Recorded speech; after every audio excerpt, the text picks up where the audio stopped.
Well, hello there. Um, I promise you this is not just me ripping off of Jeremy Johns and trying to stay with whatever he's reviewing, because honestly, I was asked to do this by two different people. So, you're getting what you asked for. You better watch this, because I'm probably also going to do 2 and 3, but please do not be upset when I do 2. That's all I'm going to say about that. I'm also going to be doing the Dark Knight trilogy, so be on the lookout for that. Spectacular, spectacular, spectacular, spectacular, spectacular, spectacular. Spider-Man. That's it. Now, Spider-Man is a movie from 2002, and that being the case, it's still got a lot of like that 90s spirit, that 90s charm to it, where it's really cheesy and corny in some areas. But it really works for this movie because, like I said, about a year ago, yeah, this is the first like new era or like modern era superhero movie, or just the first one to come out of this century that felt like it wasn't ashamed to be a comic book movie. Like it really leaned into the source material very heavily and embraced what it is, the silliness and the campiness of it, because it's a comic book. You know, like you don't really watch a comic book movie to be reminded of the real world unless it's meant to be like that, kind of like Watchmen or something like that.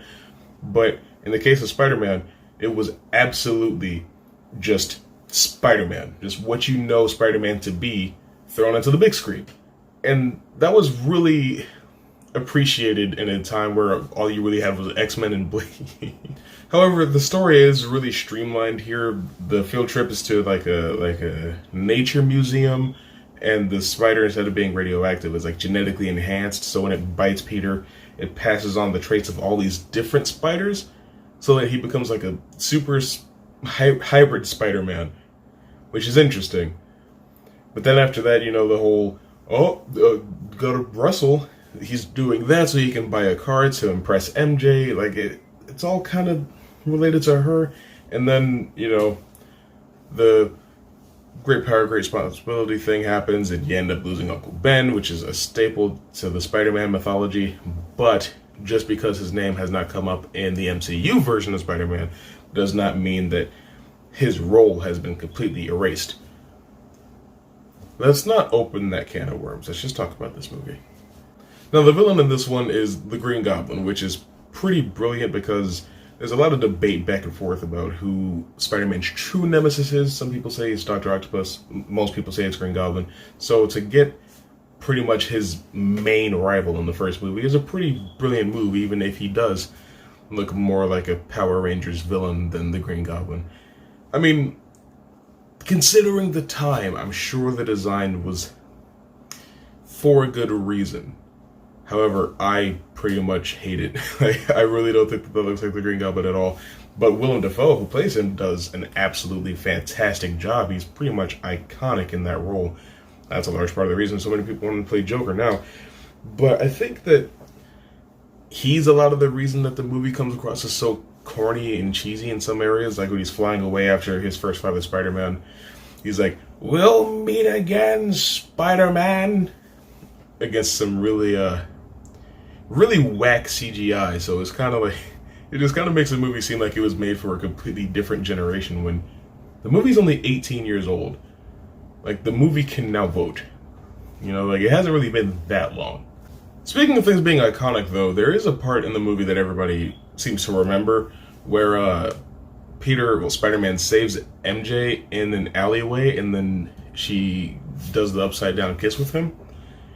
Do people not realize that, like, in that scene, MJ was headed to see Harry Osborn, her boyfriend, played by James Franco in this movie, does a great job, but it's like, she just kind of just cheated on her boyfriend with some stranger that she met, which is only the first in her long line of things that she does that are very scummy.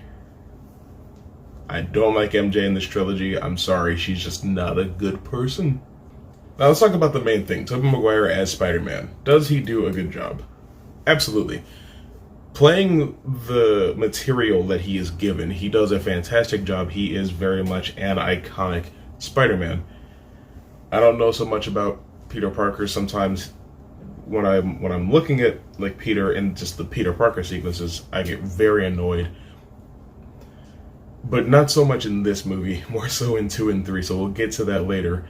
But I think that considering that he was the only live-action Spider-Man that was worth talking about in that time, he was pretty much it. He was the Spider-Man. And I don't feel that way anymore, but I mean, considering the fact that this movie is from a pretty good amount of time ago, having nothing to compare him to, it's pretty much like Hugh Jackman as Wolverine, right? It's like, hey, this guy, you pretty much pulled him straight off the page, and you stuck him in a suit, and you put him in the movie.